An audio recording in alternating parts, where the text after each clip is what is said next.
Around 18,000 UN peacekeepers are in the Democratic Republic of Congo to protect civilians from attacks by rebel fighters.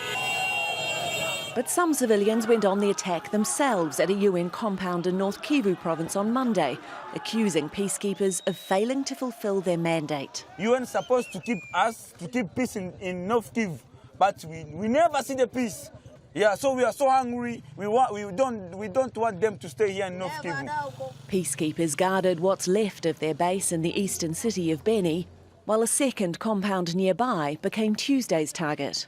We've come here today to see if these UN people are still here. We will burn it again and more places, specifically the Mavivi base. It was too dangerous to film near the Mavivi base as an angry mob confronted UN forces and Congolese troops. MONUSCO, as it's known, is the biggest peacekeeping mission in the world. It's been in the DRC for the past 20 years, and protesters say that's long enough for the UN to have defeated various rebel groups active near the border with Uganda, including the Allied Democratic Forces, or ADF, accused of widespread atrocities as they fight for control of the mineral-rich region. It is legitimate for people to wonder why this peacekeeping force persists in the DRC. We've had good successes, but now it's time to sit down and talk honestly about what could be done better, because MONUSCO cannot stay in the DRC forever. This latest anger was triggered on Saturday after 8 people were killed in attacks blamed on rebels. The unrest spread to nearby Butembo and Goma, the regional capital. The UN says it's working around the clock to battle the ADF and has stepped up patrols with the Congolese army in the dense forests around Beni. We are operating in a very, very difficult environment, and now having the protesters blocking our compounds, blocking our movements, preventing us from going out and doing our work, this will only aggravate the situation. The unrest has forced the World Health Organization to pull almost a third of its staff from Beni, where doctors are struggling to contain another Ebola outbreak. The WHO warns the instability will almost certainly lead to an increase in Ebola patients. Alexi O'Brien, Al Jazeera.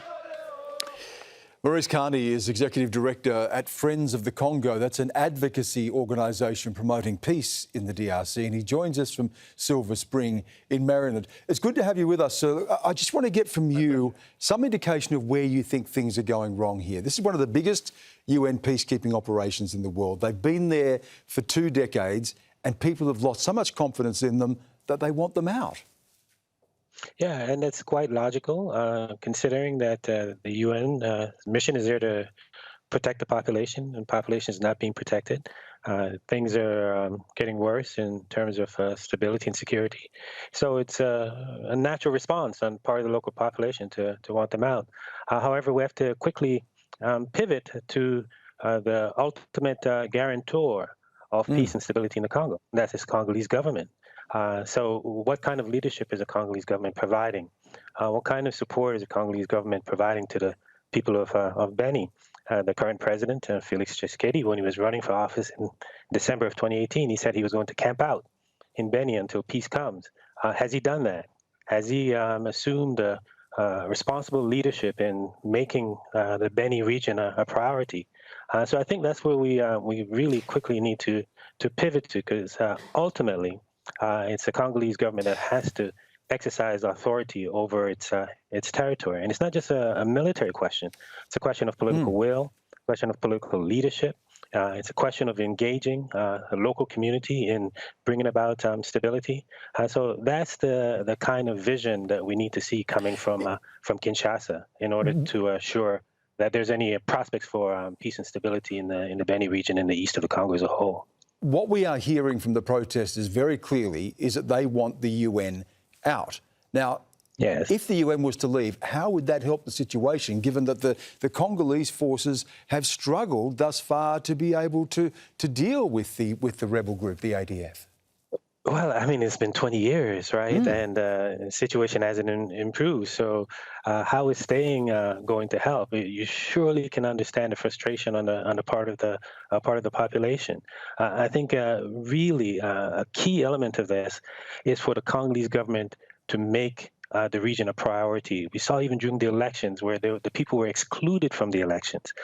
We saw the president has traveled throughout the world, but he's hardly spent any time in the Congo, and particularly in the east. So I really believe that if the leadership of the Congo steps up to the plate and says to the world, this is a priority for us, Congolese, then I think the kind of support that's going to be needed will be there in order for the stability to be returned and in order for the people to experience some level of security. You still come back to this problem. You just identified it. You're talking about the Allied Democratic Forces that have been there for 2 decades now, and the way that they have been able to effectively turn the people against both the UN and also the state itself, and how difficult it has been to be able to turn back those forces. You still have that fundamental problem. Where does the strength of the ADF come from? Well, we have to be really careful. It seems like that anything that happens is immediately attributed to the ADF. The ADF is one force, maybe even a key force, but remember, the structure of the instability comes from a series of invasions by Congo's neighbors, Rwanda and Uganda, followed by military support to militia groups inside the Congo on the part of Rwanda and Uganda.